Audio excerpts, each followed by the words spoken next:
Bonjour et bienvenue dans le podcast de Cyclisme Performance Academy. Vous êtes dans le deuxième épisode de Prépare ta saison 2025 avec Cyclisme Performance Academy. Dans l'épisode précédent, nous avions évoqué le sujet de la coupure avec Rémi.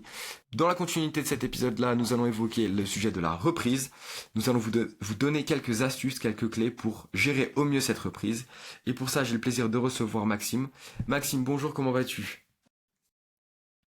Salut Adrien. Salut Maxime. Du coup, là, l'épisode précédent, on était sur la coupure. Maintenant qu'on reprend, quelle est la première chose à faire? On va mettre les deux pieds dedans directement. Quelle est la première chose à faire lorsqu'on veut reprendre? Alors moi, souvent, ce que je dis aux athlètes, c'est de profiter de la coupure pour faire des choses qu'on ne fait pas ou qu'on n'a pas forcément le temps de faire en saison. Donc peut-être check-up médical, dentiste, etc. Moi, c'est le docteur Jean-Jacques Menuet qui m'avait expliqué ça à Amiens. Donc de Jean-Jacques Menuet qui avait un site médecine du sport conseil, etc. Et qui m'avait expliqué, en fait, il faut profiter de la coupure pour faire tout ce qu'on n'a pas forcément le temps de faire, prendre du temps d'aller voir voilà, les rendez-vous, si on peut caler toute cette période-là. Donc si tu arrives à déjà faire ça pendant la coupure, bah, tu gagnes du temps parce que si tu dois aller chez le dentiste au mois de décembre et que, on sait jamais, tu as des soins dentaires à faire et que ça te remet 3-4 jours de off, en fait, si on peut les avoir pendant la coupure, c'est optimal. Et ce que je dis surtout, c'est aux athlètes de profiter de décharger, débrancher complètement du vélo. Le vélo, je pense qu'ils en font assez, hein. Quand tu t'entraînes 10, 15, 20 heures par semaine, c'est pas les 15 jours de coupure qui font que on va perdre un niveau de fou. Mais ouais, c'est de profiter, faire des choses que t'as pas forcément le temps de faire en saison, te lâcher, que ça soit sur la nourriture, ou même aller, tu vas aller faire un autre sport avec un pote qui fait ça, un cours de paddle ou un truc comme ça, bah t'y vas en fait, tu profites pour que quand t'arrives à la coupure, tu te dises, ouais, j'ai envie de rouler et pas, c'est une nouvelle contrainte et ça y est, c'est reparti, la routine de m'entraîner est repartie et en termes de motivation, bah on n'est pas dedans. Ah, c'est super, tu soulèves deux points. Les deux points, on les a évoqués avec Rémi lors de la coupure. Le premier qui va être l'aspect médical, où on fait tous les bilans, tous les check-ups qu'on n'a pas l'habitude de faire. Et ce qu'on avait dit la dernière fois, c'était, ah tiens, on a un corps reposé. Donc comme ça Mm. nous permet d'avoir une base pour quand on refera des tests plus tard, et ben voir comment on a évolué, est-ce qu'on s'est bien reposé ou pas. Ça, Ouais, c'était alors tu super bien. vois, ça j'ai pas de chiffres pour le côté repos. Quand j'ai commencé à entraîner, je planifiais des coupures assez longues. Un mois de coupure, 3 à 4 semaines. Là, j'ai réduit, je suis plus sur 15, 20 jours, 25 jours. En fait, en fonction du profil de chacun et quand est-ce qu'on va reprendre et quand les premières compétitions vont arriver. J'ai plutôt tendance à faire une coupure courte en partant du principe que l'hiver avec le Covid, les grippes, en fait, je préfère pas avoir 15 jours d'avance et me dire, bah, l'athlète est malade, bah, prends 3 jours off, tu récupères bien et repars que de se dire, et merde, je suis malade et la saison elle approche, si je m'entraîne pas, je perds du temps dans ma préparation. Vaut Mm. mieux reculer pour mieux sauter que de vouloir faire tout et de générer de la fatigue, parce que de toute façon, dans tous les cas, une maladie, c'est un stress supplémentaire. Donc voilà, je suis plus parti dans ce style-là, en sachant que sur ma reprise, voilà, mes athlètes font du vélo dès la reprise, mais on n'est pas sur des entraînements, des cycles complets que liés au vélo, hein. Je préfère leur faire faire. Ceux qui veulent courir vont courir, il y en a qui veulent aller nager, il y a la salle de musculation, il y a celui qui fait un autre sport à côté parce que il a l'opportunité avec les potes, il fait un cours de tennis ou des. En fait, c'est pas contradictoire, hein, dans tous les cas, ça permet de voir d'autres sports, de travailler la condition physique sans avoir la contrainte de faire du vélo. Alors quand on est en pleine saison, c'est difficile de caler d'autres sports en fonction du niveau auquel on roule. Mais en période hivernale, au contraire, je préfère que l'athlète soit content de rouler et surtout de switcher avec la météo. Admettons un mercredi, tu prévois d'aller faire 2 h 30. Bah, s'il pleut, est-ce qu'on met de l'entraîneur tout de suite ou est-ce qu'on trouve une autre solution de secours qui permet quand même d'aller faire du sport tout en prenant du plaisir? Je me vois pas un jour férié, admettons un 11 novembre sous la pluie, de dire à un de mes athlètes, bah si tu vas faire tes 3 heures, c'est important. Il y a peut-être moyen de switcher pour trouver quelque chose. En saison, ouais, on discute sur comment on met les séances en place, etc. en fonction de l'objectif. On peut peut-être pas faire sauter les séances aussi facilement. En période de reprise, ou on va dire période hivernale, c'est quand même plus facile de manier les séances sur le calendrier en sachant que les compétitions, elles sont pas avant mi-février. On parlait de l'aspect psychologique des choses, de la coupure était primordiale pour relâcher. Au final, on se remet pas dans le dur tout de suite, on reprend progressivement le vélo, mais avec d'autres activités quoi à côté, Ouais, non, mais c'est si clair. on a envie en tout cas. C'est clair, en fait. Je pense pas qu'il y a de recette miracle. Ça, je dis beaucoup cette phrase-là, recette miracle, programme miracle. Mais chaque athlète va avoir un ressenti, une reprise différente. De ce que je faisais avant, je fais pas la même chose maintenant. Euh, j'ai remarqué l'année dernière, j'ai fait faire à mes cyclistes le test 3 et 12 minutes après un mois et demi de reprise, sans avoir parlé de watts juste avant. Et au final, il s'avère que, je vais pas dire la majorité, mais une grande majorité a quasiment battu son record 3 minutes. Sur le 12 minutes, on est loin des records, loin entre guillemets, on est plus éloigné. Et sur le 3 minutes, est-ce que c'est la fraîcheur mentale, la fraîcheur physique? On est sur un effort court, donc au final, il n'y a pas besoin d'avoir un gros entraînement pour améliorer son record 3 minutes. Tu es au moins sur le même niveau que le fin de saison précédente. Et tu te dis, bah Ok. ouais, pourtant j'ai fait 15 jours, voire 3 semaines de coupure, j'ai juste roulé pendant un mois avec 2 séances par semaine, et je suis au même niveau sur mon 3 minutes. Et ça, Donc, j'étais étonné, tu vois, je me dis, ouais. ah ouais, en fait, pas d'exo spécifique, aucune intensité, hein. Je pourrais ressortir tous les programmes de l'année dernière, et j'ai des améliorations sur 3 minutes, ou alignement sur le record précédent. Et tu saurais expliquer le pourquoi du comment? Je pense Un qu'au peu de plus de final, fraîcheur? fraîcheur mentale, fraîcheur physique, au final, avec une coupure assez courte, 15-20 jours, il n'y a pas tant de désentraînement que ça. Et en fait, 3 minutes, c'est un effort que voilà, tu arrives motivé, tu prends ta bosse que tu connais, tu fais 3 minutes à bloc, tu es dedans, tu arrives au pied. Dans tous les cas, même si tu es au top de ta forme, ce type d'effort, le mental quand même participe Ouais, c'est énormément. ça. Sur un 12 minutes, par contre, oui, tu vois que le cardio il monte vite, ça dérive, les watts sont un peu plus durs à tenir. Ouais, c'est normal. Je trouve que c'est normal que sur 12, c'est un peu plus difficile, le niveau d'entraînement reflète le 12. Par contre, sur le 3, bah, au final, même en course à pied, je pense, tu fais jamais de course à pied, tu fais un 3 minutes en course à pied, un mec très entraîné et pas très entraîné, bah, le niveau, tu peux pas gagner non plus 30 secondes, tu vois, tu peux pas gagner non plus 30 secondes au kilo du jour au lendemain. Mm. Mais ouais, j'ai été étonné d'avoir des niveaux sur des efforts, on va dire, autour de VO2 assez glycolytiques, relativement élevés. Et là, tu parles du testing. Globalement, là, c'est 3-12 minutes, ça va être le testing puissance critique. Si on veut on veut aussi faire un testing lactate, par exemple, ou on avait évoqué l'idée de faire un test. Moi, j'ai un athlète qui a fait, il y a pas longtemps, un test à l'effort avec le détail des zones. Donc, ça permet d'avoir un suivi quand on arrive dans certaines années. À partir de 50 ans, c'est quand même hyper intéressant et important, je dirais, de se faire tester, de faire un test à l'effort pour voir si le cœur suit bien, et certains tests le proposent d'avoir les zones d'entraînement. Mais le testing, quand est-ce qu'il apparaît après la coupure? Alors Est-ce moi, que c'est intéressant de le faire dès le début ou pas? non, je le fais plus dès la sortie de coupure, parce qu'au final, bah oui, si le gars a quand même 15 jours, 3 semaines de coupure, le taux de désentraînement n'est pas à négliger. Et là, s'il sort des valeurs qui sont quand même, tu vois, je sais pas, j'ai jamais testé le premier dès la sortie de coupure, mais si t'as du mal à sortir tes watts, et puis les sensations, en fait, tu repars, tu refais du vélo, tu fais un premier test au bout de 10 jours, bah déjà, ton coup de pédale, même quand tu roules 1h30, 2 heures, tu te sens pas top, tu te mets des tests, puis mentalement, tu vas dire, ah, mais je suis loin de mes valeurs, j'ai du boulot. Alors que, est-ce qu'au final, on a besoin dès le début d'avoir un test et de recalibrer ses zones? Moi, je fais pas. Je fais qu'avec le RPE pendant un mois. Ok. En séance endurance, j'ai dit au gars de débrancher, de pas regarder les. Tu vois, qui roulait avec le capteur de puissance et la ceinture cardio, il n'y a aucun problème. Mais en période de reprise, on fait de l'endurance, RPE 3, teste un peu le de RPE 4, tu fais ça, quelques petits sprints. En soi, ça te permet de refaire une base sans avoir un entraînement pas calibré, mais très, très précis. Je préfère, voilà, tu vas rouler 1h30. Aujourd'hui, tu peux faire 1h30 en RPE 3, ça tombe, tu regardes les watts, ça va être 180, et le lendemain, tu seras qu'à 165 parce que tu as mal au canne de la veille. Tu vois, il y a tout ça à prendre en compte. Donc, je préfère que. Puis voilà, ça leur permet aussi de remettre en route tout doucement sans se dire, bon, bah voilà, dans 30 secondes, j'ai mon waouh qui va biper parce que j'attaque l'exercice. On n'est pas dans cette Pareil, hein. recherche-là, on est dans la reconstruction de la base. On fait une base tout doucement avant de pouvoir monter en charge progressive. On fait un cycle, tu vois, de je remets en route, je m'assure que ça va, je monte tout doucement en durée, et puis voilà, en fonction des dispos du gars, est-ce que c'est que le mercredi et les week-ends, est-ce qu'en semaine c'est possible, parce qu'après avec les horaires où la nuit est de plus en plus courte si tu vas en cours, est-ce qu'on fait de l'homme-trainer, est-ce que tu as envie de faire l'homme-trainer, est-ce que tu fais de la muscu, mais en fait voilà, on construit comme ça, et je pense qu'il n'y a pas besoin de faire de tests sur un mois après ta reprise. Après voilà, tout dépend aussi combien de temps tu as fait de coupure, mais perso, je fais pas de test tout de suite. Est-ce que cette logique-là ne varierait pas un petit peu en fonction du niveau des athlètes, où certains, on pourrait imaginer que des athlètes de très très haut niveau auraient besoin d'être beaucoup plus précis dans l'entraînement très tôt, ou Ben moi, je pas? dirais, je dirais l'inverse.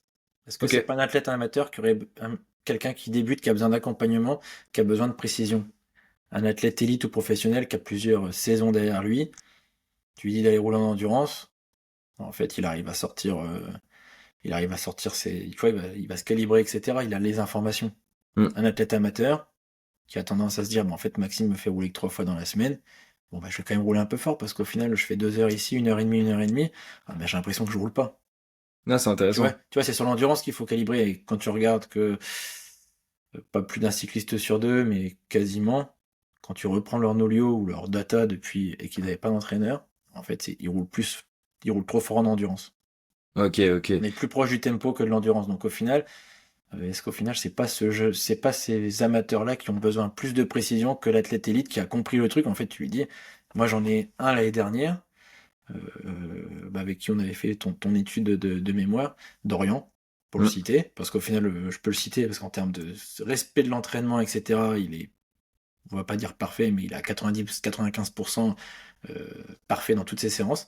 Et tout un mois d'entraînement sans précision, juste le RPE, etc. Test de puissance critique, je regarde en arrière sa séance de 3 heures. Watt, il est quasi dans sa zone de mi-zone 2, etc. Il me dit, mais moi, je roulais sans regarder les watts ni ma fréquence cardiaque. Et tu regardes à 10 jours avant, après ces tests, tu dis, tiens, au final, à la Ouais. sensation, il est pile dans Ouais. sa zone. Ouais, quand Parce que l'athlète se connaît, c'est bien. l'athlète se connaît, a compris le principe de la zone 2. Donc quand je parle de zone 2, on est sur la zone 2 entre 55 et 75% de la FTP aux puissances critiques. Donc du coup, 75% on est proche du premier seuil. Voilà, la fourchette entre zone 1 et zone 2, donc endurance qui peut être maintenue longtemps. Et en fait, t'es pile dedans. Donc, dès que l'athlète Mm. se connaît et qu'il a compris le principe et il sait où tu veux l'emmener, ça colle. Mm. Ok, ok. Mais, et du coup, ça veut dire que l'entraînement qu'on ferait n'aurait pas de calibrage au niveau des zones d'intensité. Euh, Ouais. on aurait, du coup, peut-être, bah, du coup, comme tu disais, des intensités trop élevées, plus de fatigue. Est-ce que c'est pas un risque à prendre de faire comme ça si l'athlète ne se connaît pas assez bien? Après, c'est notre métier, donc, du coup, d'entraîneur, de t'apporter les précisions et que l'athlète comprenne, en fait.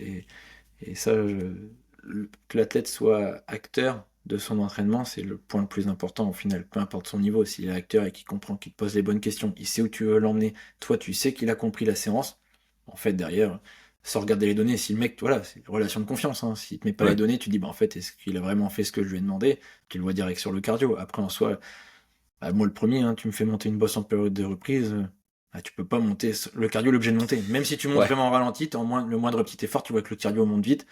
Voilà, le but, c'est pas non plus de faire que des bosses et puis de rentrer et t'as 190 plus de moyenne sur 1 heure et demie. Là, tu dis non, t'as pas respecté. Après, voilà, en soi, ça reste. Faut garder de la cohérence. C'est surtout ça, en fait, de refaire la reprise. On a quand même moins de risques de blessures sur le vélo qu'en course à pied. C'est sûr que quelqu'un qui reprend, qui fait de la course à pied, qui court trop vite, voilà, enchaînement de séances, périostite, ou voilà, Mm. juste que. Pas fracture de fatigue, mais voilà, tu peux éviter de blesser, courbaturé pendant 3-4 jours sur le vélo. Il y a très peu de risques de courbature, sauf si t'as pas roulé et d'un seul coup tu vas faire 4 heures, oui, tu vas rentrer mal à la nuque, mal au dos, bah ouais, en fait, j'ai pas roulé comme ça cette durée-là depuis longtemps. T'es courbaturé 2 jours, mais t'as moins de risques de blessure quand même. Sans oublier quand même la règle de progressivité, qui est la base de tout entraînement. De toute façon, on y va petit à petit et on rajoute du C'est ça, volume un petit tu peu. refais les bases en fait, c'est refaire les bases. Il faut voir la saison, ou faut voir la saison comme une pyramide ou comme une maison. Si tu fais pas Mm. des bonnes fondations, le reste est un petit peu bancal. Et donc, la base pour toi, c'est quelle qualité physiologique, on va dire, quelle qualité, quel entraînement à faire en reprise? Bah moi, je préconise, tu vois, l'endurance, en fait, de refaire ça. Tu vas avoir le cardio qui va descendre naturellement pour les watts qui vont monter. Tu peux Mm. regarder le découpling aérobie. Tu vois que tout doucement, ça s'améliore. Et là, tu dis, bon, voilà, en fait, sans faire grand-chose, tu refais tes bases. Et dans tous les cas, si on attaque direct, par exemple, par de la PMA, du 30-30, etc., les séances, elles vont être hyper dures. Et l'athlète tiendra pas plus d'1 heure et demie, 2 heures. Il aura toujours le petit coup en disant, je manque de durée. Vaut mieux repartir. Et après, tu construis ta saison en fonction. Moi, je suis très période planification assez traditionnelle, donc 3 semaines, une semaine, ou 4, 5. En fait, voilà, j'ai pas forcément le traditionnel. 3, une, je peux être 4, une, 5 semaines de travail, une semaine de récup. Tout va dépendre des disponibilités de l'athlète. Quand est-ce qu'il va reprendre les courses? Quand est-ce qu'il y a sa première course dans la saison? Quels sont ses premiers objectifs? Est-ce qu'au final, les courses de reprise sont des objectifs ou s'il arrive un petit peu en dessous de sa forme optimale? Et à partir de là, tu construis et tu regardes en fonction. Le plus simple, c'est soit tu travailles les points forts et les points faibles, ou aussi tu peux dire, voilà, tu sais ce que les courses demandent, et tu travailles pour préparer ces courses-là. Et là est l'importance de commencer dès la reprise à planifier sa saison. Ouais, Les calendriers sont pas toujours sortis dès qu'on reprend, mais on peut s'appuyer sur le calendrier précédent en général c'est ça. pour prévoir au final ses blocs de travail et du coup ce qu'on va faire dès la reprise, quoi. C'est ça. Après, tu as toujours, par exemple, pour un élite, les courses renommées sont quasi toujours aux mêmes dates. Tu regardes le calendrier, si elle est le 1er mars, soit elle est le 28 février, soit elle est le 3 mars. Mm. T'as un week-end sur deux, on va dire. T'as une chance sur deux de trouver le bon week-end. Les Coupes de France, par exemple, t'es obligé d'attendre que le calendrier soit sorti. Souvent, il arrive en novembre ou décembre. Voici les Coupes de France N1, N2, N3 junior. Quand t'es junior, en sachant que, par exemple, les juniors, très souvent, c'est Coupe de France et fédérales. Et les fédérales, t'arrives à retrouver déjà les dates. Les cyclosportifs, par exemple, l'étape du Tour, tu sais que c'est début juillet. Plus qu'à Mm. savoir quelle étape. Est-ce que Toutes tu les vas ou cycles tu vas sportifs pas. sont tout le temps Les pareils, hein. cyclosportifs, c'est toujours pareil à trouver. Ouais. Et après, voilà, tu as toujours construire ton calendrier, t'es pas impossible, mais au moins ça te permet de te faire un fil directeur. Alors ma planif sur Excel, avant je la faisais, je la réactualisais tout le temps, et maintenant en fait je la prends juste, je me pose avec l'athlète, on regarde, et en fait ça me permet de dire on va là, on va là, on va là. Je lui demande si lui, par exemple, s'il part une semaine au ski, hein, c'est pas impossible qu'au mois de décembre, bah, voilà, il a 18-19 ans, il part avec les parents. Euh, Est-ce qu'il faut vraiment absolument qu'il prenne le vélo à cette période-là, ou est-ce qu'au final on peut pas caler une période de récup, voilà, une petite semaine, encore une micro coupure, il va faire du ski, etc. La relation, tout à l'heure on disait recharge mentale. Mm. S'il a repris mi-octobre, fin octobre, on est mi-décembre, ça fait déjà un mois et demi. T'attends l'occasion de bien passer un bloc de travail avant, il part au ski, il revient, et ça repart. Faut éviter la blessure, mais ça, on va pas lui interdire de pas aller au ski. Donc ça, moi, avec les jeunes étudiants ou lycéens, bah là j'ai déjà mis sur Monolio, tu vois, toutes leurs vacances scolaires. Comme ça, en fait, j'essaye que ça colle. Je vais pas leur mettre une semaine de récup pendant la deuxième semaine de vacances scolaires. Ils vont me dire, bah non, mais j'ai le temps d'aller rouler, tu me fais pas rouler. Et puis la semaine de la rentrée, tu vois, je peux modifier. C'est Mm. pour ça que j'ai pas forcément 3, 4, 5 semaines. Je préfère faire 3 semaines de récup, tu vois. Et en fait, quand tu commences à combiner, bah, tu as ton pulse qui est construit au fur et à mesure. Tu sais où tu vas, tu sais ce qu'il te reste à faire. T'as ça, tu gardes une petite marche par-ci, par-là, et tu arrives à construire et raisonner. Et comme ça, l'athlète, tu vois, tu peux le rassurer, l'aiguiller, te dire, bon, on va faire ça, on va faire ça, on va faire ça. Et puis voilà. Ne pas oublier les charges mentales de boulot à porter aussi. Les étudiants ont les partiels à mettre par exemple. C'est ça. Certains au travail vont avoir des charges importantes par exemple en fin d'année. Oui, ça, Donc ça dépend. Et c'est pour ça que c'est individuel et que tu peux pas raisonner de se dire je fais ça pour tout le monde. C'est impossible. Entre celui qui, chef d'entreprise, a son bilan au 31 décembre et en fait tu sais que décembre et début janvier c'est chargé parce qu'il faut qu'il sorte son bilan et s'il est bon, bon en fait il est tranquille, il se dit ouais j'ai un bon bilan, c'est bon. Par contre s'il a un bilan négatif, il faut peut-être qu'il trouve des solutions, mettre à jour. Voilà, ça peut faire une grosse charge de travail. T'as les étudiants partiels qui peuvent être. Moi j'ai connu les partiels quelques partiels avant les vacances et partiels à la rentrée. Donc au final, tu passes tes vacances en disant, bah, en plus, les partiels de la rentrée, c'est pas ceux que tu vas assurer. Donc bah, tu passes tes vacances, mais tu sais qu'il faut que tu révises parce que donc du coup, tu vas rouler, mais tu révises, plus tu as les fêtes de Noël. Donc ça fait mine de rien, tu as quand même une charge assez importante. Et bah, ça, charge mentale, bah, t'as pas le choix de l'avoir. C'est le dialogue hein, qui fait si la, mm. si, si la personne te dit pas que c'est difficile ou que au boulot c'est compliqué, il faut qu'il clôture des dossiers, tu peux pas le deviner. Non, Donc carrément. c'est la Tu, relation. C'est la tu, relation, c'est la collaboration.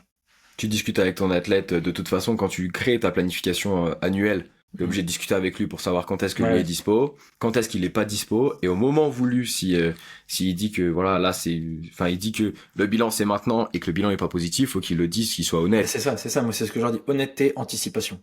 Ouais. Faut pas si tu tires la sonnette d'alarme trop tard, c'est pas forcément le plus opti, mais par contre si tu anticipes tout, tu calibres, tu donnes tout, en fait vaut mieux, tu vois, même là un athlète qui te dit bah au mois de mai, telle date, j'ai le mariage de mon cousin. Bah, c'est samedi dimanche, bah en fait fais 2 jours de repos, je le sais dès maintenant, on va construire pour que ça soit. Voilà, on va dire c'est de la logique. Mais c'est tous ces éléments-là qui sont à prendre en compte qui te permettent d'imbriquer tes cycles, tes périodes en fonction de ce que tu veux faire, ce que l'athlète va faire. Et voilà, au moins tu gardes une logique. Tu vas pas lui vendre un rêve en disant bah si on va faire ça, puis au final lui va dire bah les séances elles sautent, elles sautent, elles sautent. Bah ouais, parce que je suis pas dispo, j'ai pas pu faire ça. Bah non, mais en Mm. fait c'est pas l'aider, il se tire une balle dans le pied tout seul. Donc tu vois, c'est pour ça tout à l'heure quand on parlait de l'accompagnement, les séances à basse intensité sans description de watts, etc. Bah, en fait c'est toute cette boucle-là qui fait que l'athlète on n'est pas un journal intime, mais on est entraîneur, on est psychologue, on est accompagnateur. Tu as des athlètes qui vont facilement communiquer, d'autres qui communiquent pas. Et en fait, c'est ce que je leur dis. Moi, ils me rémunèrent pour ça. Donc, s'ils me donnent tous les éléments, bah, Ils font un beau parfait. boulot. Tant mieux pour eux, je peux faire la chose comme il faut. Mm. Et quand tu as un athlète qui te donne pas tous les éléments, bah, c'est compliqué pour lui. Il se pénalise tout seul, comme je leur dis. C'est eux qui pédalent, hein, c'est pas moi. Moi, je Mm. vais pas sur les courses, hein. Si j'arrive sur les courses et que j'ai pas été honnête avec mon entraîneur, je dis que les séances elles sont faites et que j'ai pas le niveau. Bah, moi derrière, si je fais toutes les séances en olio, s'il tout remonte pas et que au final il me dit pas ouais j'ai été roulé alors qu'il a pas été roulé, que la séance a un bug, en fait il se pénalise tout seul. Moi ça change pas. Bah, ça me fait chier parce que je me dis merde, comment ça se fait qu'il est planté, il a fait les séances et tout. Puis en fait quand tu commences à creuser, bah voilà, tu comprends un peu le tout. Mm. Et voilà, c'est la relation. Et ça, tu vois, j'en parlais avec Carol Ispi, une fois, on se disait ça, c'est que les athlètes avec qui on a la meilleure relation, c'est pas forcément les meilleurs, en termes de watts purs. À Ouais. côté de ça, c'est ceux avec qui, en fait, ta saison elle se passe le mieux, qui ont plus de résultats, parce que tu as cette collaboration qui fait que l'athlète est acteur dans son entraînement. Si ça va pas, il sait te le dire quand ça va pas, il sait t'apporter les bons éléments, sans non plus broder de raconter sa vie. Tu vois, il sélectionne Ouais. aussi, il sait te dire juste ce qu'il faut, et en fait, Mm. tu te dis, bah voilà. Ah ouais, je peux te dire, j'ai des gars qui ont des plus de watts, mais qui n'y arrivent pas. Je vois qu'il y a toujours quelque chose. Et d'autres qui ont moins de watts, mais qui sont impliqués, qui maîtrisent tout. Et en fait, tu dis, bah tiens, en fait, ouais, ils sont acteurs de leur performance. Mm. Carrément. Si on revient sur du coup le concret des qualités physiologiques, on a dit une base d'endurance. Ouais. Alors j'aurais plusieurs questions, mais combien de temps elle dure celle-ci, cette base d'endurance-là? Alors, tu vois, si on part sur juste la reprise, on sort de la coupure. J'appelle ça la période de reprise. Je fais un mois à peu près, 3 à 4 semaines. On remet du vélo. Au bout de 15 20 jours, je mets à peu près tu vois, des petits sprints côté neuromusculaire. Pas forcément des sprints longs, mais sprint en vélocité, sprint en force. Déjà, ça passe les séances plus rapidement. D'aller rouler 2 heures, tu fais quelques petits sprints. Donc, tu vois, Avec j'aime les bien faire copains? ça. Ouais. Deux pancartes, départ arrêté. Tu vois, 5 6 pancartes au cours de la sortie. Pas forcément de durée récup précise, mais au moins ça permet voilà, de meubler la sortie et de travailler des qualités qui sont importantes et qui peuvent revenir vite parce qu'en termes de charge, Mm. c'est pas les 8 sprints de 5 secondes sur la sortie qui vont te mettre une charge de fou. Ça Ouais. passe. Donc, tu vois, je fais ça. À partir de là, après, je remets tout doucement un petit peu des intensités en fonction, tu vois, tu commences après à faire ton endurance. Donc, tu sors ta reprise, tu fais tes petits tests. Ça te permet de mieux calibrer tes sorties endurance. À partir de là, tu peux inclure peut-être un peu, tu vois, de tempo, tout doucement, pour continuer à grossir ces fondations, les améliorer. Et après, en fonction, bah voilà, je sais ce que je vais préparer. Si on arrive début décembre, les courses, ça peuvent être fin janvier pour certains. Bon, bah là, en fait, tu refais un gros mois de décembre avec les intensités qui arrivent. Moi, j'aime bien mettre un petit bloc de PMA avant la reprise des compétitions, pour le simple fait que quand tu regardes la PMA, le 30-30, etc., c'est un peu ce que tu retrouves au début de course, ça attaque, ça se relève, etc. En fait, c'est juste pour essayer de retravailler des intensités que tu retrouves en course. Donc, tu vois, j'aime bien faire ça pour que l'athlète arrive et se dise, voilà, ça fait j'ai eu 3 semaines où voilà, j'ai fait du 30-30, j'ai fait des bosses à PMA, etc. Les watts sont là. Tu vois, juste aussi pour le côté mental, de se dire, je suis bien Ouais. préparé. Ok. Mais imaginons, parce que du coup là, t'as augmenté ton volume jusqu'à des sorties, jusqu'à, on va imaginer 4 5 heures de Ouais, sortie. ouais. Imaginons, bon, pas de bol, on a un hiver, enfin, un automne et un hiver pourri. On peut pas trop faire des sorties longues. Enfin voilà, c'est pas envie. Comment on fait si on n'a pas énormément de temps pour faire des grosses sorties longues? Alors, deux possibilités. Soit tu passes, en fonction de ton athlète et ce qu'il a à sa disposition, sur une périodisation inversée. Tu vois, Ouais, tu remets un peu plus d'intensité dès maintenant et tu passeras le volume par la suite, ce qui n'est pas ok. impossible. Voilà, en fonction des horaires, tu fais de l'homme trainer, bah, tu vas pas faire des sorties de 3 heures sur home trainer, même si j'en ai qui le font, Ouais, qui arrivent à se faire des sorties. Voilà. ils Côté, sont forts. côté motivation de se caler à 200 watts pendant 3 heures sans aucune variation parce qu'ils mettent le mode ERG, ouais, faut avoir envie de le faire. Pour Ou un certains, bon c'est peut-être plus Netflix. pratique. Voilà. Bon, ouais, mais faut avoir envie de le faire déjà, de se dire je pars sur le trainer et je suis parti sur 3 heures au même watt. Ouais, c'est monotone. Est-ce qu'au final, faire ça toute une saison, mentalement, l'usure mentale, voilà, ça, j'ai pas la réponse. Donc, tu as la possibilité de faire périodisation inversée. Ok. Et tu as aussi la possibilité, et ça, je l'ai vu, et je l'ai testé sur certains athlètes, si tu fais des bonnes séances d'endurance sur home trainer, tu vois, tu vas pousser entre 1 heure et 1 heure et demie, mais sur des watts assez hauts, à 75%, tu vois, bah, mine de rien, tu roules qu'1 heure et demie, mais quand tu vas rouler en extérieur, tu arrives quasi à sortir les watts sur 2 heures et demie, 3 heures. Parce Hmm, qu'au final, le home trainer, intéressant. tu pédales en continu. Ouais. Tu Tes fais une séances heure, sont plus efficaces. c'est plus efficace, ouais, en sachant que maintenant, tous les home trainers connectés, les watts sont quand même assez fiables, tu calibres tes séances, tu fais le mode ERG, tac, tac. Ouais, en tous les cas, c'est ce que je fais à mes athlètes. Ils ont toutes leurs séances, ils peuvent les télécharger, les importer sur Zwift, ils n'ont pas à se prendre la tête de se dire il faut que j'écris la séance, je fais pour que ça fonctionne. Comme ça, il veut faire de l'home trainer, il prend sa séance, il est tranquille, c'est calibré. On vérifie juste au début la différence entre son capteur et l'home trainer pour savoir vaut mieux quel capteur utiliser. Est-ce qu'il n'y en a Mm. pas un qui majore beaucoup trop ou qui minore beaucoup trop, se dire bah tiens c'est bizarre, hein, tu me demandes 300 watts et moi sur Zwift ça me dit 400, tu vois. J'ai grossi les chiffres, mais faut Ouais. prendre en compte tout ça. Après on parle toujours de la charge d'entraîneur, la charge d'entraînement home trainer versus route. Perso, je fais aucun calcul de coefficient, hein, c'est en soi ça reste une séance, même si tu as l'impact sur l'entraîneur, il fait un peu plus chaud, tu as à côté l'impact mental. Mais en Mm. soi, quand tu vois aujourd'hui, on est en prise directe, le pédalage se retrouve énormément proche de celui qui est sur la route. Donc pour moi, je multiplie pas le coefficient. La charge mécanique, elle est là, on l'a. Les séances sont plus courtes. Je vois pas pourquoi j'appliquerais un coefficient pour se rapprocher, ou parce qu'au final, oui, c'est sûr, tu as moins de TSS sur une séance d'entraîneur qu'une séance route, parce que c'est le volume qui influence dans tous les cas ce score-là. Donc oui, si tu fais qu'une heure et à côté tu compares une séance route, mais en termes de qualité, t'es pas mal. Parce qu'au final, tu as calibré ta séance, tu aucune variation. Et donc, du coup, bah, les mecs peuvent faire des belles séances à 75%, tu vois, haute zone 2. Ils ont pas de boss où ils vont passer à 85%, parce qu'au final, c'est lissé, c'est programmé. Donc, en fonction, voilà, c'est en fonction des dispos, en fonction de la météo. Quand tu vois, je repars sur le Covid, sur l'entraîneur, on a fait 3 mois d'entraîneur. Bah, les mecs sur route, derrière, ils tenaient 3 heures au watt qui sortaient sur l'entraîneur. Ouais, Parce qu'au ouais. final, l'entraînement, sans aller chercher des durées, hein, sans aller chercher des durées super longues sur l'entraîneur pendant le Covid, on arrivait à sortir des séances sur l'endurance derrière qui étaient complètement cohérentes. Parce qu'au final, tu te rends compte que bah oui, sur l'entraîneur, tu pédales qu'une heure et demie, mais tu t'arrêtes pas de pédaler. Mm. Donc il n'y a pas l'excuse de non, j'ai pas le temps de rouler, on fait 1 heure et demie efficace, Ouais, et c'est ce ça. sera aussi bien qu'aller faire, je dirais pas aussi bien que faire 3 heures de route, mais ce sera Tu, déjà pas mal. tu peux compenser. Ça te remplace pas de faire du volume en extérieur et surtout que tes courses, elles se déroulent en extérieur.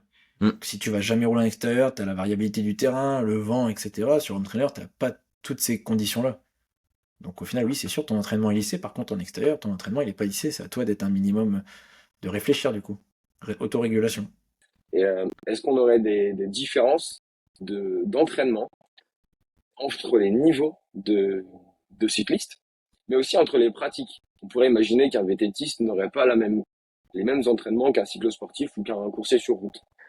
Bah, ça, carrément, tu t'adaptes en fonction de ce que l'athlète prépare.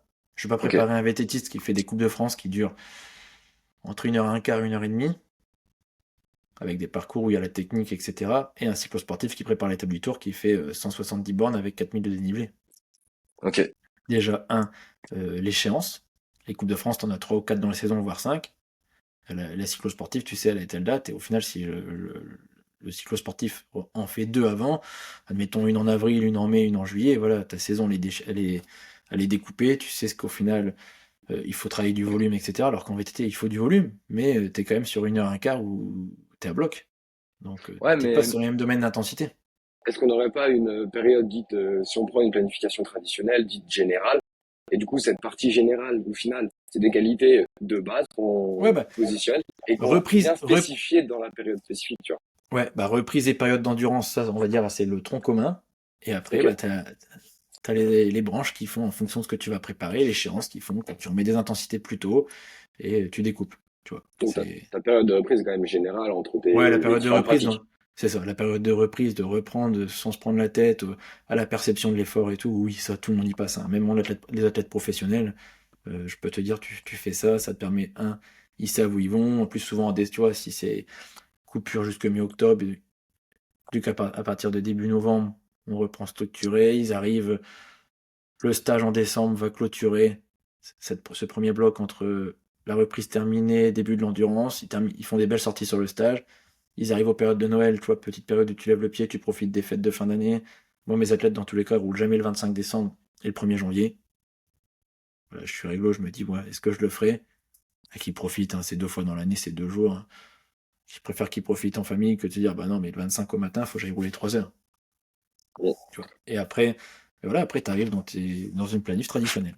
j'allais dire tant qu'ils ont fait le festif 500 entre Noël Et le jour Et du l'an, jour il n'y a pas de 1, problème. ouais. Après, ça, ils font 2 sorties et c'est parti. Mais voilà, oui, c'est important en fait, tous ces trucs-là. Alors après, il y en a, j'ai déjà lu des athlètes qui sont pas familles, donc ils font le 24 avec juste leurs parents, et le 25, en fait, ils me disent on fait rien, on peut les rouler si tu veux.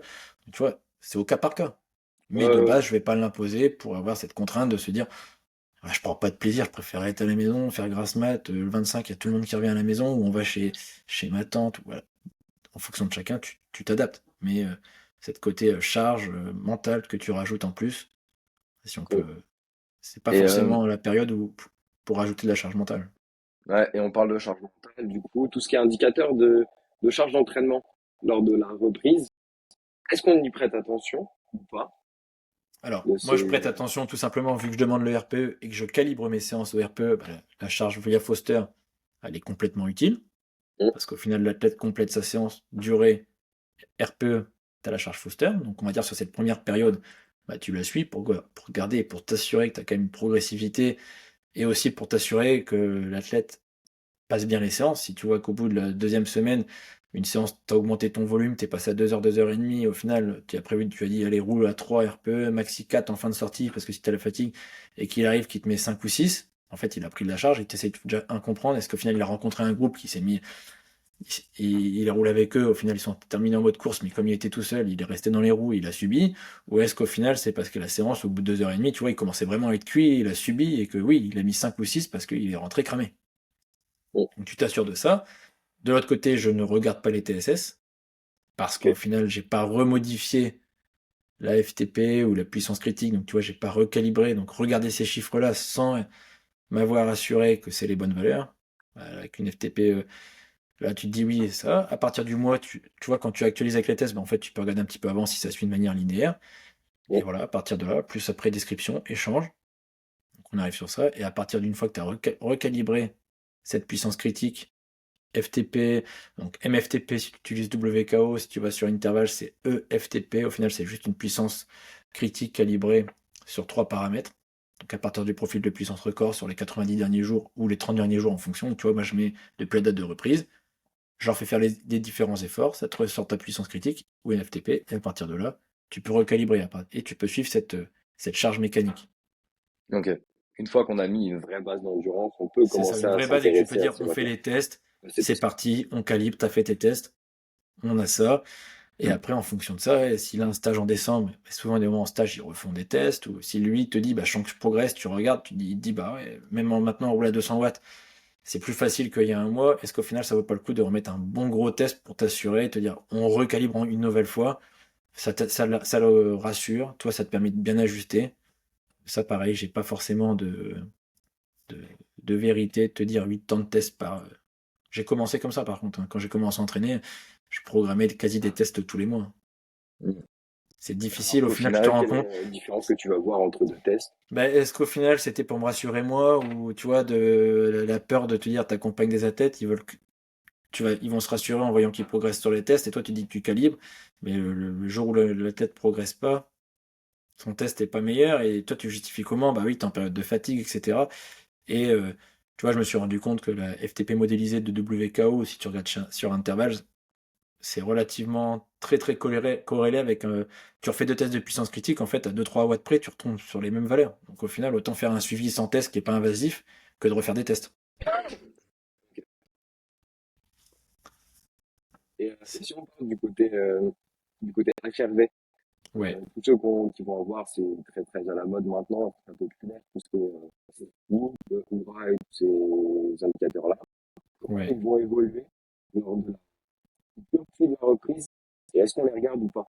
Alors, pour être honnête, le HRV, j'ai jamais regardé parce qu'au final, dès que je mets en place avec des athlètes, tu te rends compte que le protocole est lourd. Si tu utilises avec la ceinture cardio le matin, les athlètes arrivent à le faire une semaine, 10 jours, et après tu perds trop de valeur entre quand il a oublié, qu'il le refait après. J'ai jamais eu d'athlètes qui, tu vois, qui sont capables de le faire sur une longue période de manière ultra carrée. Et donc quand tu commences à pas être carré sur le HRV, bah, les valeurs sont très vite influencées. Par contre, là j'ai 2 athlètes qui, pour la première fois, je vais avoir le whoop pour l'hiver. Parce que là, ils les ont eu depuis le début de saison. Et la Ouais. mode du whoop, il y a beaucoup de monde qui sont passés sur le whoop. Donc tu vois, je vais pouvoir regarder ça au final. C'est est-ce que tu fais ton premier cycle de travail, est-ce que tu mets une semaine de décharge ou grâce au HRV issu du Whoop, tu vas peut-être la prolonger au lieu d'une semaine de passer à 10 jours. pour revenir sur les niveaux de base. En sachant que, par exemple, pour le Whoop, il y a 2 articles scientifiques qui ont été publiés. Le HRV du Whoop est sur les 5 dernières minutes du sommeil profond. Et ce sommeil profond-là est calculé par l'algorithme du Whoop. Donc il y a toujours une petite marge d'erreur. Donc, toujours prendre des pincettes, mais ça reste des indicateurs en disant, bon, voilà, tu sais que ton niveau de base en période de repos, tu commences à reprendre. Si ton HRV plonge, voilà, c'est que tu commences à avoir de la fatigue. Si ton HRV reste stable, c'est que tu l'assimiles plutôt bien. Et en fonction du cycle, ça reste un outil de contrôle. Je ne base pas mon entraînement ni mes charges uniquement sur ça, mais en fait, c'est en combinant. Donc du coup, tu vois, moi, sur WKO, j'ai fait un croisement de différents. J'ai mis les TSS et j'ai mis le HRV. Comme ça, en fait, ça me permet de voir en fonction des séances, surtout, le HRV du lendemain correspond à la séance de la veille, en fait, si elle a été récupérée ou non. Donc à partir de là, je construis ça, j'ai ma base et ça me reste un indicateur visuel et dire, ah, là, en fait, il récupère pas, il plonge, donc vaut mieux peut-être relever le pied. On va mettre 2-3 jours de repos, revenir sur l'état de base, que de vouloir insister et mettre 10 jours pour récupérer derrière. Toujours en contrôle de ces indicateurs-là, pas pour porter de l'aide à la décision, et pas. C'est le souci de la charge d'entraînement ou les charges d'entraînement, parce qu'au final, la charge, c'est quoi? Ça veut tout et rien dire. On essaye de donner un score à ta séance. Le score va être influencé par différents paramètres, mais on n'a aucune métrique de charge d'entraînement qui regroupe globalement ta charge interne, ta charge externe, ta perception, ton commentaire. Donc au final, moi j'appelle plutôt ça une triade. D'un côté, tu as la charge interne avec le RPE, la charge externe avec les TSS, et la troisième partie, c'est aussi ce que j'attends de la séance. Donc, quand tu combines tout ça, tu n'as aucune métrique qui te dit ça. Donc oui, tu as les différentes charges, tu vas les regarder en termes de plutôt d'outils d'aller à la décision. Parce qu'au final, l'entraînement, c'est quand même beaucoup de bon sens. Progressivité, linéarité, comment tu construis tes blocs. Si t'as pas de bon sens, t'es quasi sûr que le mec il va exploser avant. Là, les 2-3 athlètes que j'ai récupérés qui avaient un entraîneur ou qui en avaient pas, en fait, c'est parce qu'il manque beaucoup de bon sens dans leur entraînement. Ça met de la charge, ça roule plus. Quand ça va pas, qu'est-ce qu'on fait? On remet 1 ou 2 séances d'intensité parce qu'on dit c'est bizarre, en course, j'arrive pas en fin de course. C'est parce qu'il m'en manque. Tu remets 1 ou 2 séances et t'arrives sur des. Quand tu reprends tout, j'importe tout dans le WKO, comme ça, sans faire de test. J'ai la MFTP, j'ai tous les TSS, et là j'ai toutes les courbes qui arrivent, et tu te dis, en fait, tu manques de récup, là. Donc, tu vois, tu peux rétablir tout ça. Ok. Donc tu croises, tu contrôles, tu croises. respectes les règles de base et un peu d'expérience aussi, c'est ce qui va finir. Ces règles de base-là, en fait, elles sont valables toute la saison. Régularité, progressivité, entraînement quotidien, calibration des intensités, c'est des règles qui sont de base, mais qui sont valables toute la saison. Quand tu commences à ne plus respecter ça, oui, ça peut arriver que ces règles-là, tu les passes à la trappe, oui, tu pars 15 jours en stage avec ton équipe, etc. Ces règles-là, tu peux un peu les oublier, parce que dans tous les cas, un peu les fins de course, etc., t'es pas forcément régulier, tu peux avoir 2 semaines très, très importantes. Mais d'ailleurs, c'est surtout comment tu remets en place pour digérer ce stage, pour bien repartir du bon pied, et pas continuer à en remettre. Tu vois, il faut savoir monter en charge, mais il faut aussi savoir lever le pied. Lever le pied, c'est pas forcément un taux de désentraînement. Il y a beaucoup d'athlètes qui ont du mal. Tu cales 3 jours en saison, t'es sûr que je vais pas perdre de niveau? Non, au contraire, tu vas récupérer de la fraîcheur, ça sera mieux pour toi. Mais tu as ce côté-là d'aller sur travail, de voir que tout le monde roule, alors que toi, tu as 3 jours de repos. Et puis on parlait en introduction, on va dire, de la fraîcheur mentale qui te permet de mieux performer sur ton 3 minutes, à tes efforts à très très haute intensité, simplement parce que tu as coupé et que ça t'a donné envie de faire du vélo, tu seras bien meilleur. Ouais. Non, mais c'est pour ça qu'il n'y a pas de recette miracle, et chaque athlète, c'est un pulse, qui a plus ou moins de pièces. Il y a certains, c'est des pulses à 1000 pièces, c'est compliqué, il y a tout imbriqué, et d'autres, en fait, tout va rouler, et tu trouves vite les morceaux, et tu comprends, il adhère à la philosophie de l'entraîneur, t'as l'échange, après voilà, c'est ça, faut pas prendre un entraîneur parce que, je veux bosser avec machin, parce qu'il fait gagner tout le monde.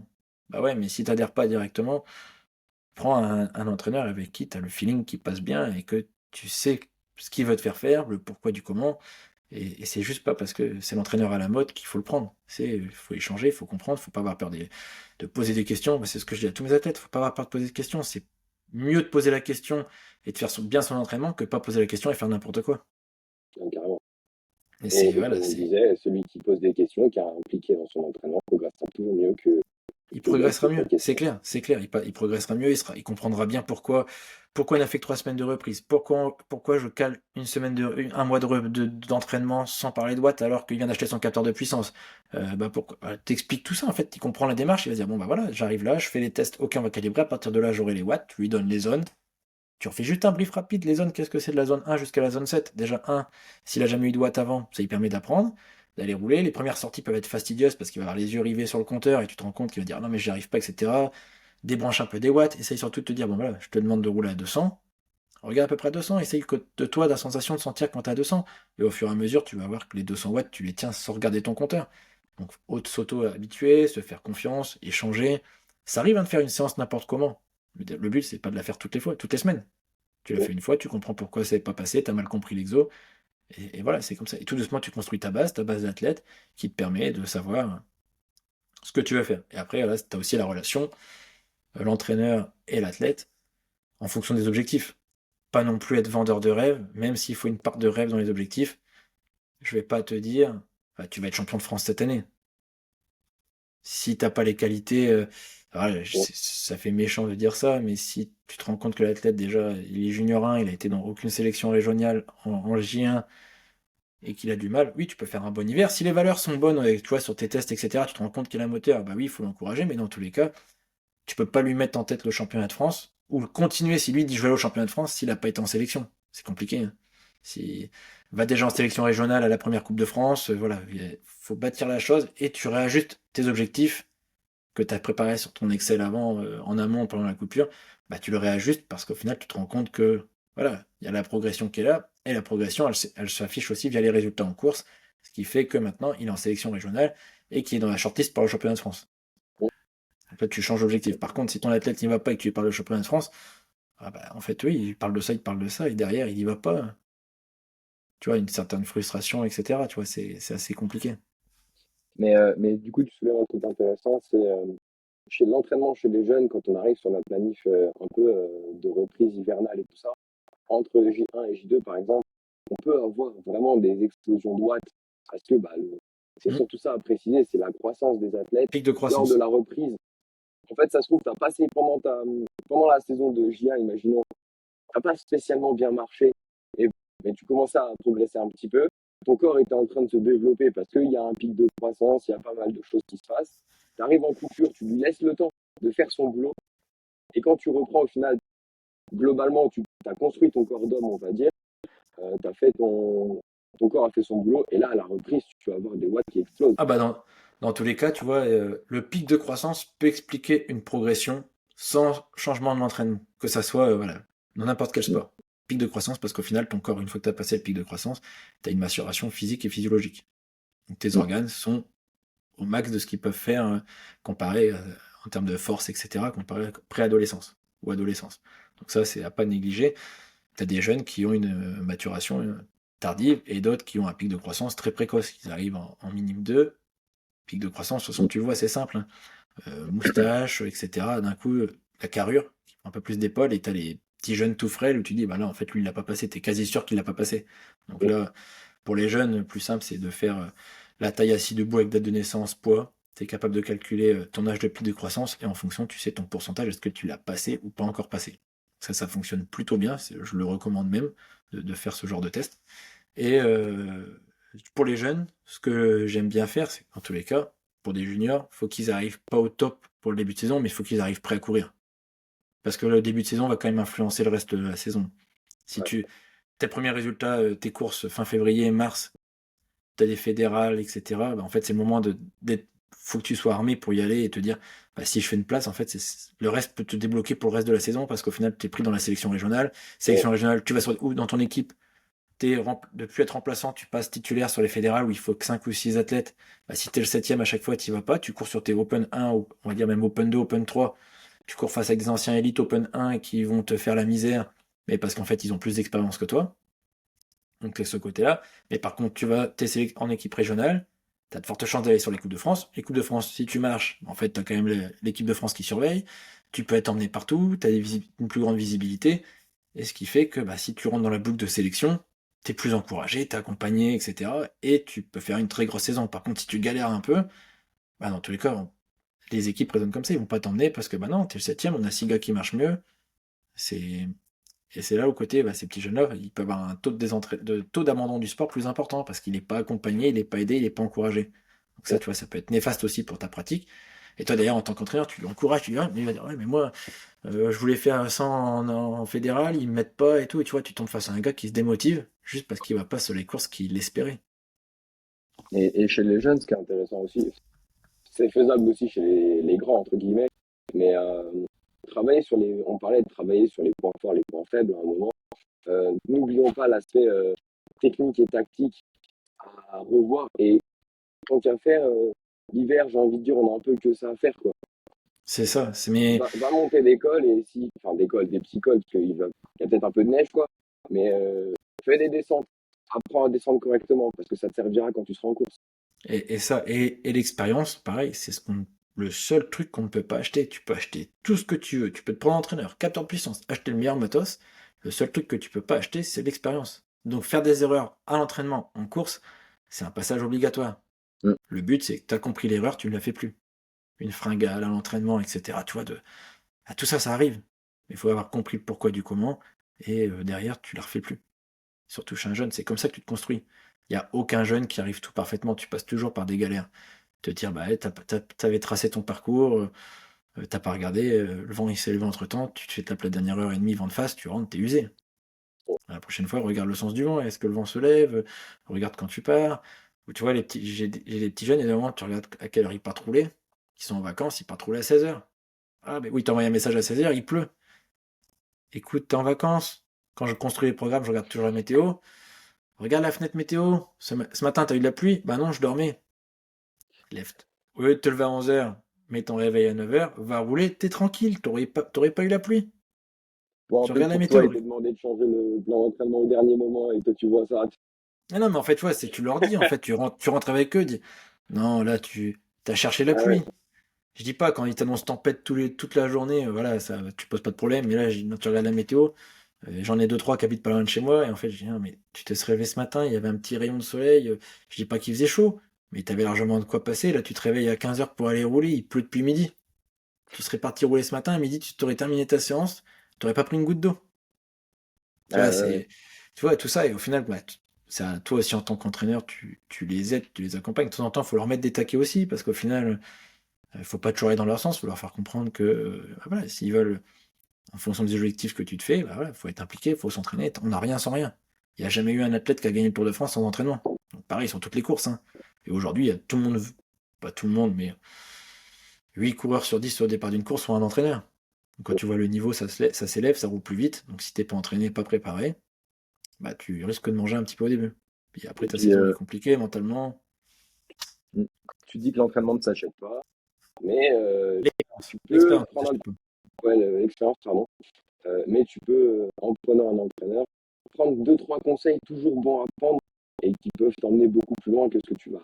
Non, mais c'est ça. Surtout Puis aller plus vite.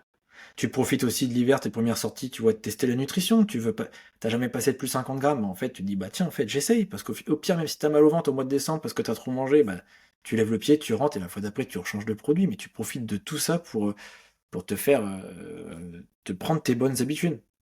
Tu vois, voilà, c'est le minimum d'implication. Il y a pas de recette miracle en période de reprise. C'est, on refait la base. Et après, derrière, comme on a dit tout à l'heure, très simplement, d'où l'athlète vient, où est-ce qu'il va, quel objectif, quel temps il a à sa disposition pour l'entraînement. Pareil aussi, il faut vérifier. Là, l'année dernière, il était étudiant, cette année, il est plus étudiant, donc on peut monter en charge, mais il faut quand même y aller progressivement. Tu vas pas le passer de 8 heures à 20 heures de vélo par semaine en 15 jours. Mm.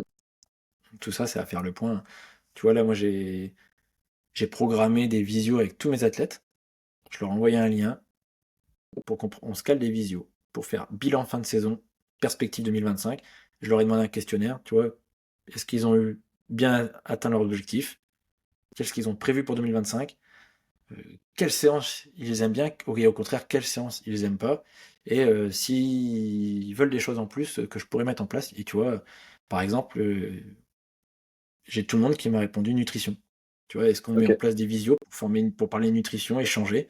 Et tu vois, c'est un sujet qui sont demandeurs. Donc, en fait, tu peux le mettre en place cet hiver. Ça, c'est déjà, eux, ils ont un peu plus de temps. Moi aussi, parce qu'au final, bah, ça roule un peu moins, donc ça me dégage un peu du temps en termes d'analyse, etc. Donc oui, je peux mettre ça en place. Mais en fait, tu profites de ça pour parler nutrition, comme ça te permet de toi de te tester la marque, d'aller rouler. Et, euh, et là, on va faire le point comme ça. Bah, voilà, on va regarder la saison, tu as des périodes qui ont été compliquées, tu regardes pourquoi, et comment on met en place. Si on continue à bosser ensemble, bah, qu'est-ce qu'on va mettre en place pour 2025? Est-ce que tu as toujours les mêmes courses? Tu changes de catégorie, tu changes d'équipe? Est-ce que ton équipe a des stages? En fait, toi, tout ça, tu permets de. Moi, en octobre, j'aurais quasi vu tous mes athlètes, fin octobre. En fait, ça te permet, bah, déjà, tu leur poses tout, tu leur demandes tous les éléments. Si eux, ils ne pensent pas à tes données, moi, je leur dis, est-ce que tu as un stage? Est-ce que tu as des rassemblements? Est-ce que tu as ça? Et en fait, ouais, tu arrives à construire et après, tu imbriques. Carrément. En discussion avec l'athlète et tu cales un point fixe avec eux. Ouais. Et tu leur dis, bah, les gars, vous révisez un petit peu avant parce que bon, vous n'êtes pas comme ça. Et vous posez vos dates, on discute et puis Ah bah là, j'ai fait plus on pousse simple. le boulot. Avant, c'était toujours, tu envoies un message ou tu lui dis, bah tiens, j'ai créé un lien. Et en fait, c'est moi qui lui mets dispo avec des créneaux horaires. Et bah, l'athlète va dessus, il choisit son créneau horaire, il s'inscrit et c'est fait. C'est plus facile comme ça. Lui, il s'adapte. Tu vois, j'ai mis plein j'ai mis un soir par semaine. Ça va, ceux qui sont étudiants, ah voilà, le mardi soir. Parce que moi, d'un point de vue logistique familiale, c'est plus facile le mardi soir. J'ai mis après 2 jours par semaine où j'ai des fenêtres qui sont assez de 9h jusqu'à 15h. Voilà, celui qui a un trou dans son emploi du temps, il peut faire ça. Et j'ai mis aussi pendant les vacances scolaires. Tu vois, 2 jours pendant les vacances scolaires, ce qui fait que normalement, j'arrive à répondre à tout le monde. Et là, c'est Parfait. plus facile pour moi, comme ça, j'ai imposé mes dates et chacun se greffe le jour. Et d'ailleurs, chacun prend ses dispos, mais voilà, c'est plus facile que eux prennent leur créneau que moi commencer à chercher l'agenda, etc. Là, ça se fait tout seul. Et d'un point de vue logistique, pour moi, c'est un temps de gagner. Et c'est juste pour dire, on se fait un point. Tu vois, avant, je le faisais par téléphone. Et là, en fait, je dis non, on se prend une demi-heure. Tu vois, j'ai calibré parce qu'au final, si tu parles, tu peux parler pendant 2 heures. Tu vas parler de tout et rien, mais je me dis une demi-heure, comme ça, on va à l'essentiel, on va concret. Et on se calme. Et avec le questionnaire, en fait, ça m'a permis de. Je vais savoir quoi parler et attaquer les points. Et après, on peut se recaler d'autres vidéos dans la saison, mais tu vois, c'est plus pour faire. On fait un bilan. Qu'est-ce qui t'a plu, qu'est-ce qui t'a pas plu, pourquoi t'as atteint tes objectifs, tu vois, et moi, ça me permet, avant chaque visio, bah, je me reprépare en disant, bon voilà, tu regardes ça, je vais pouvoir parler de ça, aborder ça. Et là, tu fais ton bilan, tu vois, c'est ton bilan avant la coupure, ou il y en a certains, ça sera pendant la coupure, mais au moins, on fait le bilan et on sait où on va aller dès la reprise. Ok. Et après, ça te permet d'ajuster et tu C'est mets ça. en place quelque chose, une base meilleure pour encore plus progresser. C'est ça, pour la plupart, tu vois, je leur envoie une capture d'écran de la planif que je fais sur Excel, alors souvent, ça va jusque, tu vois, aux premières courses. Et voilà, j'ai dit, voilà, par rapport à ce que tu m'as dit, par rapport à ta première course qui aura lieu mi-février ou 1er mars, voilà globalement l'idée de là où je veux t'emmener. Tu vois, tu mets les vacances scolaires, etc. Mais comme je dis toujours, ce n'est pas ancré dans l'arbre, ça reste adaptatif. Tu tombes malade, tu as un Covid pendant 10 jours, tu peux te reprendre derrière, mais ça reste une piste. Et lui, derrière, il se dit, bon, bah voilà, je sais que je vais avoir ça, je vais avoir ça, je vais avoir ça. Et il va comprendre peut-être pourquoi les séances deviennent de plus en plus difficiles. Pour lui, c'est logique, mais. Et il y en a d'autres qui se disent, non, mais moi, je te fais confiance, ça m'intéresse pas plus que ça de savoir où je vais. Donc, tu vois, c'est plus, ouais, tu construis ton échange, tu construis cette relation entraîneur-entraîné, parce qu'au final, c'est là la clé de tout. Tu confies quand même les clés de ta saison à un gars qui, pour la plupart du temps, travaille à distance. Donc, la moindre des choses, en fait, c'est d'avoir une bonne relation avec lui et de se dire, voilà, je suis honnête avec lui, et lui qui soit honnête avec moi, on bosse bien. J'ai un doute sur la séance, je lui envoie, il me répond. Pour faire du travail qualitatif et efficace. Carrément. Là, tu vois, on déborde un petit peu sur la période de reprise, on est plus sur la relation entraîneur-entraîné, mais une bonne reprise, une bonne saison passe par, tu sais ce que ton entraîneur veut faire, tu es honnête avec ton entraîneur sait les dispos que tu as et comment tu construis derrière. Pour moi, c'est important. Entre ceux qui te, voilà, j'ai déjà bossé avec des athlètes qui, beau discours au début, puis au final, tu te rends compte que bah, l'implication n'est pas forcément là, et bah, ils arrivent en début de saison, toutes les séances n'ont pas été passées parce qu'il y a toujours un petit truc, machin. Et en fait, tu arrives à la fin et tu te dis, bah ouais, bah toi, t'as fait le job comme il faut et lui, t'as pas dit ci, t'as pas dit ça. Il peut rouler tant, mais à chaque fois, il rechange les trucs. Et après, c'est lui qui est en galère en début de saison. Donc, ouais, c'est vachement important. Et de profiter de cette période-là de reprise pour prendre les bonnes habitudes. Tu vois, moi là, rentrée scolaire, les gars, je leur mets, voilà, de mettre leur dispo. Ils ont du jeudi au dimanche pour m'envoyer les dispos de la semaine d'après. Parce que sinon, t'attends, c'est du travail. J'en ai, c'est automatique. Et d'autres, bah, en fait, je leur dis, mais oui, mais si tout le monde fait comme toi, de m'envoyer les dispos le lundi à 15h, bah, moi, je fais quoi le lundi matin? J'attends tout le monde. Et vous arrivez à 10, 15 à m'envoyer votre dispo le lundi à 15h. Et vous voulez savoir ce que vous faites à 16h. Compliqué. Je peux pas me Ouais. couper en. J'ai pas des clones, j'ai pas d'intelligence artificielle qui fait les plans à ma place. Donc du coup, voilà. Implication. C'est la moindre des choses de donner tes dispos. Tu sais le dimanche ou le samedi tes dispos de la semaine d'après. Donc, implication. Je profite aussi de l'hiver pour former les gars comme je veux qu'ils travaillent avec moi. C'est-à-dire compléter son RPE et ses séances après chaque séance, après chaque entraînement. Quitte à être un peu plus sévère sur certaines séances, on va dire, oh, tu me le remplis, Ah genre, mais moi prenez le temps. c'est le truc, je leur dis non mais là moi je suis sur Nolio donc en termes ils ont l'application en termes de simplification, tu rentres de rouler, tu as une notification, entraînement, voulez-vous débriefer, tu cliques sur la notif, ça te demande le RPE, tes sensations et le commentaire. Ça prend 2 minutes 30 à tout compléter. Mm. Fais-le. Avant d'aller à la douche, fais-le, c'est fait, tu retouches plus à ça après. Fais-le, pour moi c'est essentiel que ça soit fait. Quand tu arrives le vendredi et que tu te rends compte que rien n'a été complété sur Nolio, comment tu te souviens de ton RPE du lundi ou du mardi, sauf si tu l'as noté à côté. Mm. Chose que peut-être un athlète sur 10 va te faire, il va te dire si moi j'ai noté, j'ai pas eu le temps, voilà. Il y en a c'est ça, hein, Mm. ils arrivent à te caler. Et d'autres, bah voilà. Et donc du coup, il te met pas le RPE du jour J, il te met le RPE post séance 5 jours après. Est-ce que ce RPE est le même que tu aurais mis le jour J? Ça se peut comme ça se peut Ah, pas. Quand tu sais que Foster est calculé par rapport au RPE, tu fausses ta charge d'entraînement. Donc, du coup, tu fausses ta charge d'entraînement, tu te fausses toi-même, parce qu'au final, t'es pas que t'es honnête, mais tu peux avoir un biais. Et le mm. biais, il vient de toi. Tu l'aurais complété le jour J, t'aurais pas de biais. Et comment tu veux bien travailler après si tu fais pas les choses basiques. C'est ça. Et ça, voilà, c'est cette période-là que tu construis ça, tu fais comprendre ça. Et il y en a, c'est top. Il y en a, j'ai jamais de description, tu vois, j'ai aucun retour de course. Bah, allez, mets-moi juste en commentaire ce que t'as fait de ta course. Tu vois. Donc, même Mm. les entraînements, ça arrive.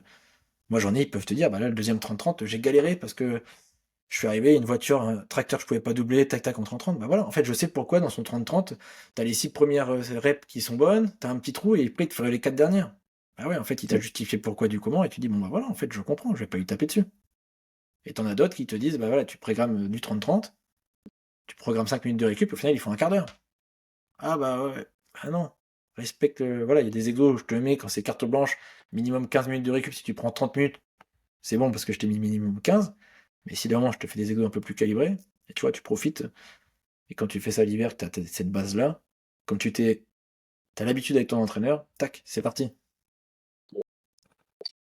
Écoute Maxime, je te remercie pour tout cet échange-là. C'était super. Bah, pas de Je problème. pense que Si ça peut c'est plus servir clair. à, si ça peut servir à certains de se dire, bon, bah voilà, en fait, il faut se poser, savoir où je vais. Je pense que c'est important de Mm. savoir où on va. C'est ce qui va guider quand même ta période de reprise. Est-ce qu'au final, tu prépares l'étape du tour qu'au mois de juillet? Est-ce que au final, c'est ultra important de se mettre des charges dès le 1er novembre? Je pense que tu as le temps. Mm. Prendre du Donc, recul sur ce qu'on va du coup, tu peux lisser, finir, en ce qui fait, au lieu de arrive. monter tu peux monter progressivement, profiter, te dire, et voilà, en fait, c'est ce point-là, qu'est-ce que je vais faire en 2025 qui va influencer ta fin 2024. Mm. Carrément. Et, du coup, merci pour cet échange-là. Si vous avez des questions, là, je m'adresse aux auditeurs, n'hésitez pas à les poser en commentaire sur la plateforme sur laquelle vous écoutez, que ce soit YouTube ou sur les plateformes de podcast.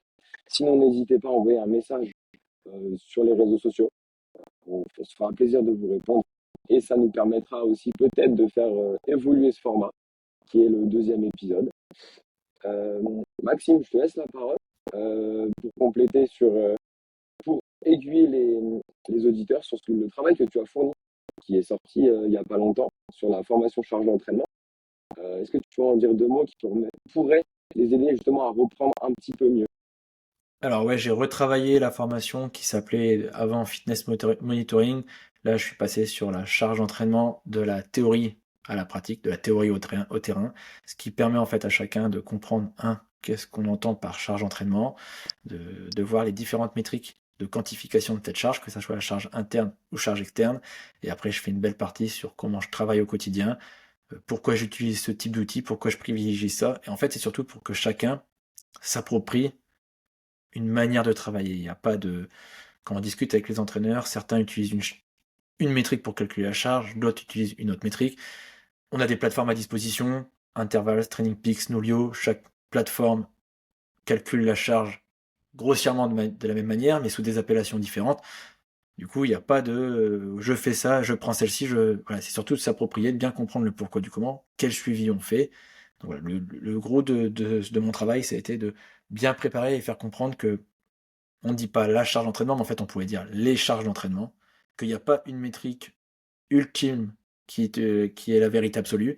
C'est la combinaison de ces métriques-là qui font que on va réussir à faire un accompagnement et bien interpréter la charge que l'athlète a aperçue, en sachant qu'il y a aucune métrique qui mesure ce qui se passe concrètement dans la tête de l'athlète. Donc, il y a aussi cette relation qui est importante, et cette relation-là, il faut la construire, l'établir. Voilà, c'est un petit peu résumé ce qu'on a dit précédemment, mais voilà, c'est bien comprendre qu'il n'y a pas de recette miracle, il n'y a pas de calcul miracle, il n'y a pas de méthode miracle pour dire, voilà, on monte en charge. La charge, elle est ultra complexe et facile. Ultra complexe comme facile si on peut dans ce bas de balle. Je vous laisserai regarder en description le lien de l'information elle se trouve ici. Sur ce, Maxime, je te remercie. Je te souhaite une bonne journée et Merci, à on se toi dit à également. plus. Merci À bien. plus.